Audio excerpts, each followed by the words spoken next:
Well, good evening, good people. Mark Holmes here. And as always, I want to say thank you all for watching, commenting, subscribing, and being part of the Jobu Sports Report. Without you guys, as well as you ladies, you know that this literally does not work. Hope everybody's having a great day.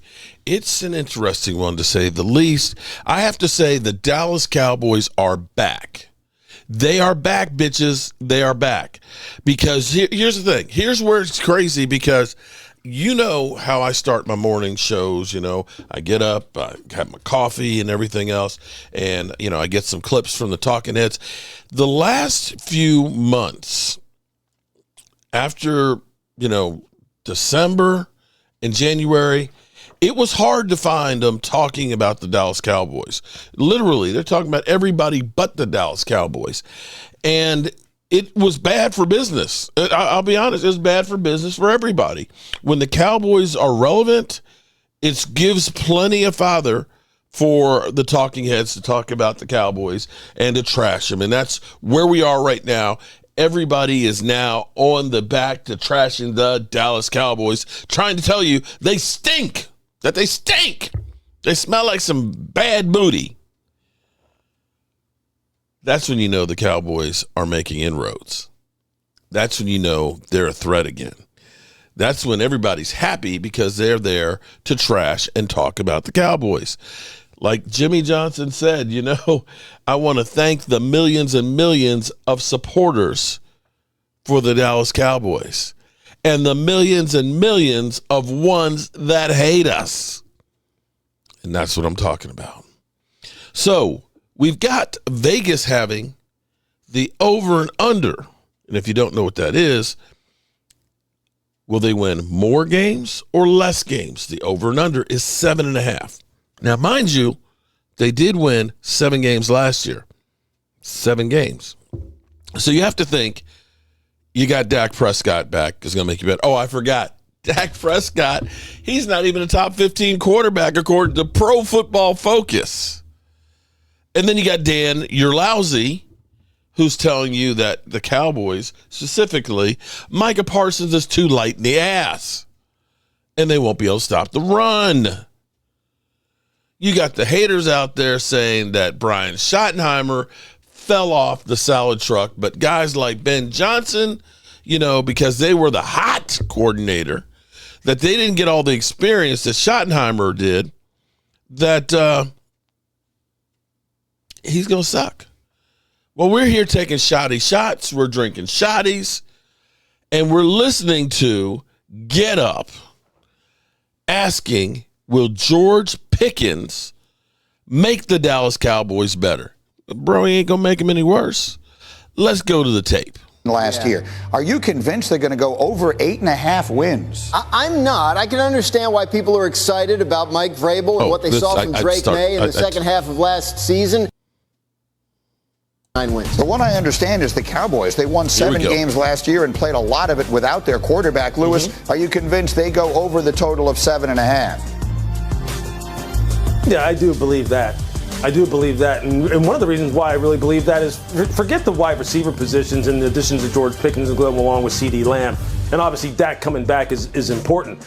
I think really the key to this football team, you know, obviously there's defensively, they need to be able to show that they can stand up to the physicality that teams always attack them with down the stretch. But their offensive line has the ability to be a dominant offensive line. If guys like Tyler Guyton, Tyler Booker, those two guys in particular, along with Tyler Smith, can wind up being the kind of road graders that I used to play against when I played against the Cowboys in the 90s, when they absolutely just snatched your will from you every single game. If those 3 dudes right there can wind up hitting their potential, this football team could be really dangerous. It really could. I just happen to be skeptical in their own division because of the improvements that I think Washington is going to make, and the fact that Philadelphia, their whole offense returns. Yes. So you tell me what really, why we're knocking them down.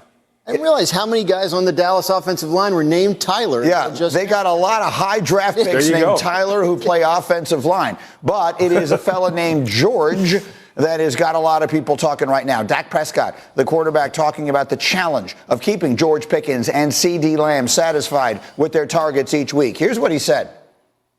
Those are two unselfish guys, and truly they want to win. And when you're not winning and you're not getting the ball, trust me, I understand the frustration. So I'm never going to be mad at them for frustrating about wanting to win and wanting the ball. So let's start with the obvious. None of that is true. It's the kind of thing that quarterbacks say. There are no unselfish wide receivers. None of them don't care about getting the ball. It is what they live for. It is going to be interesting to watch that dynamic of C.D. Lamb and George Pickens. I think so. But again, I think they have a setup there that they can get the best out of George Pickens with. Because, look, I don't talking to people in Pittsburgh, George Pickens wasn't like a miserable human being to be around every day. There were things he did in practice and on the field that frustrated coaches because it showed, in and out in terms of his attention to detail and all that kind of stuff. But I think, with Dak Prescott, he'll be the best quarterback George Pickens has had. Without a doubt, that's true. At this point. And I think, what the Cowboys would tell you is the leadership Dak provides is something that Pickens hasn't had from a quarterback in his time in Pittsburgh because there's been so much turnover. And he's got 1 year left on his contract. He knows if he wants to get paid big as a wide receiver. And show me the money. These days, he has to be outstanding this year. Ding, ding, ding, ding. I mean, to me, Lewis, that's the key. Go get a guy in a contract year. To me, there is no greater motivator. This is not meant as a criticism. There's no greater motivating tool that you could possibly have. Yeah, I'm not arguing against it. I mean, we've seen it since the beginning of time that guys wind up having tremendous years and are on their best behavior in a contract year because they understand what's at stake.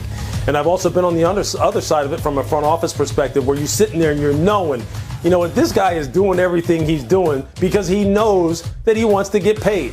And he knows that's the only way he's going to. Now, what happens when we do pay him then? And since this show and since this conversation isn't about what's Dallas going to look like in 2026, well, then, yeah, maybe in 2025, we get the very, very best version of George Pickens. And that's not trying to be disrespectful. That's just being honest about it. Yeah. You know why I constantly keep trying to downplay the expectations surrounding Dallas?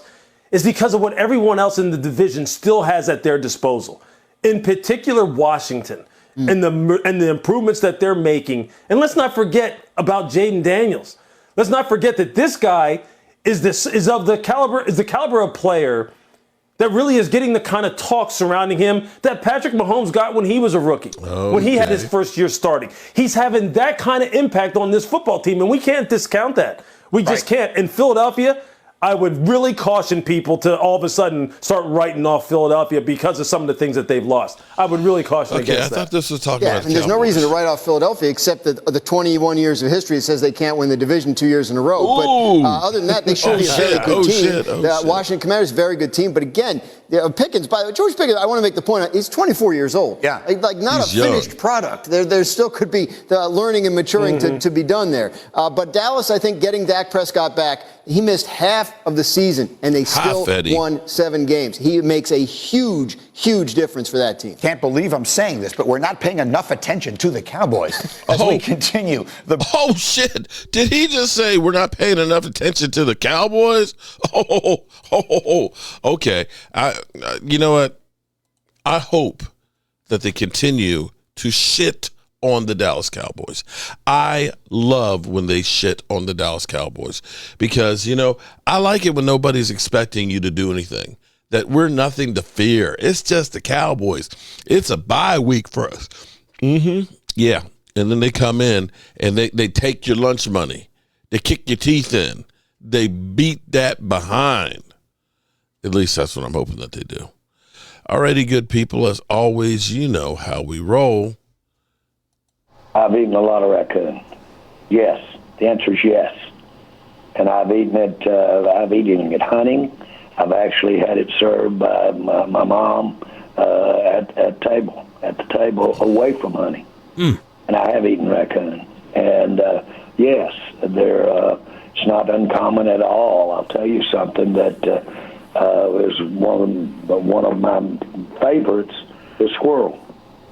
And it's wonderful, and my mother could do a great job of it. And we all had our favorite pieces, and my dad and sister, I have one sibling, a sister, and they would fight over, not fight, but my mom and I, they were just, my sister and I as far as siblings, my mom and I wouldn't even ask for the brain in a squirrel. Oh, man. Oh. And delicious, seriously. Delicious.